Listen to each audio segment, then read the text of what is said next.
For Creamer Media's Polity, I'm Sashni Whitley.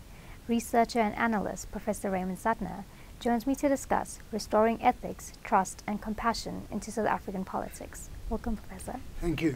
Now, you seem pretty sure that South Africans are unsure how they vote. And what do you base this? As I was saying in another interview that I did earlier here, I am not a polling agency, so I don't have my own scientific survey. I speak to quite a lot of people, and some of them I speak to voted ANC in the first election, then they vote DA, and they're saying to me, DA are even worse, you know, they're also corrupt and things like this. Me, I just watched the potholes of the DA, which I thought that the DA would do better on, but they're just as bad in this area, particularly. You know, you can have an accident if you try to swerve past them.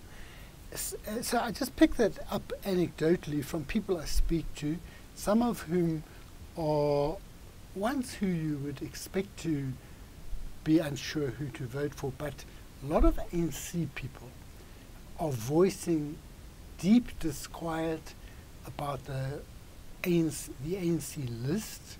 I don't know how possible it is. The IEC says you can't change it anymore. And what it means is that if that is the case, that you're going to get a lot of people who've been fingered for corruption, very high levels of corruption, getting into parliament because they're high up on the list. And I think some people ask, how can these people get to number 4, number 5, or even number 3, 2 or 3 are all fingered for serious corrupt actions. And I think people feel that they can't trust the ANC anymore. And the ANC has shown that it can't be trusted. I mean, when you hear Cyril Ramaphosa boasting that he nearly lost his job when he stood up for over Gordon's dismissal, you ask yourself, I mean, what was he doing for the other 9 years of this time? And I think ANC has not got credibility at the top. It's not got credibility as an organization. And that's why I think, on the one hand, people are not happy about voting ANC, but they have reservations about the other parties. That is clear. And you open the question whether the ANC can continue to exist, or if it will self-destruct. Well, you know, the ANC is existing, but it has self-destructed in the sense of the type of organization that it was when it was unbanned. It was an organization that commanded massive respect, and that's why a lot of people who may have been liberals before that and may have voted for predecessors of the DA actually voted ANC in the first elections. Not just because of Mandela, but because there were a number of people at a leadership level, but also amongst the ranks of the ANC, who conducted themselves in a way that they respected. Now, that way of behaving has disappeared, and also it's gone along with a loss of political understanding. For example, last night someone wrote something after I had posted about the breakup of the book launch of Mayberg's Gangster State. Someone said good.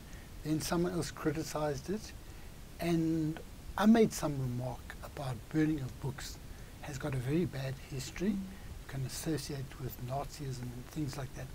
And then someone referred to the other person who first raised it, saying, why does she have to enlist my support?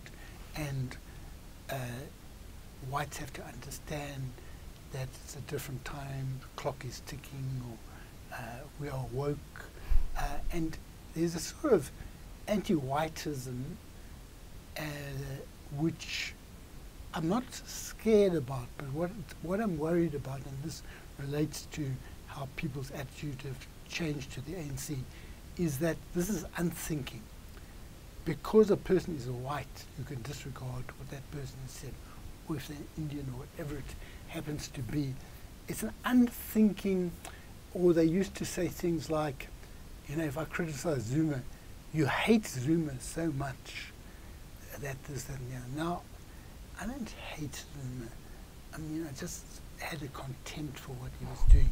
Contempt is a very different thing from visceral, unthinking hatred.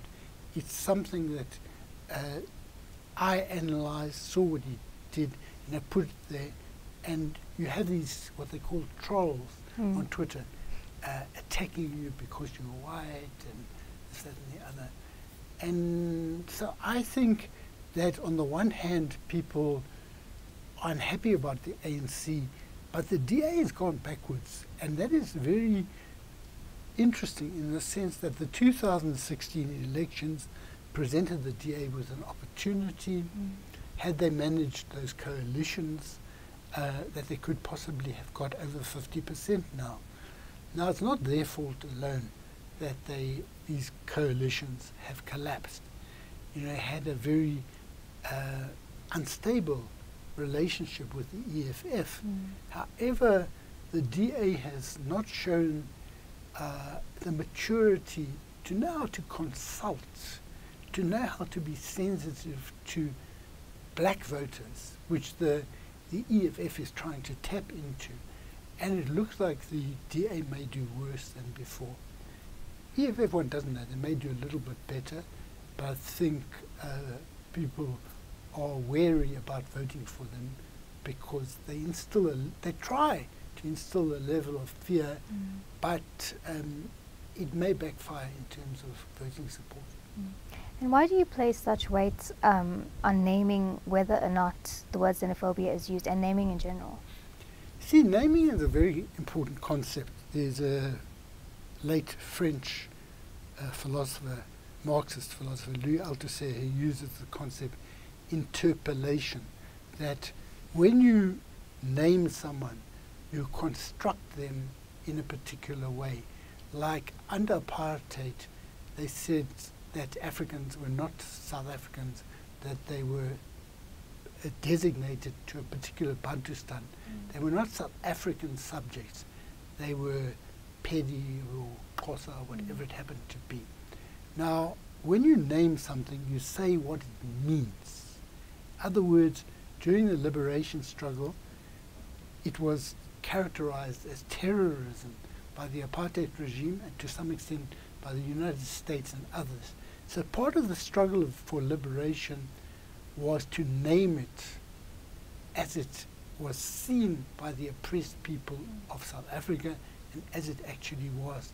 So the ANC itself knows from its own history that naming is very important.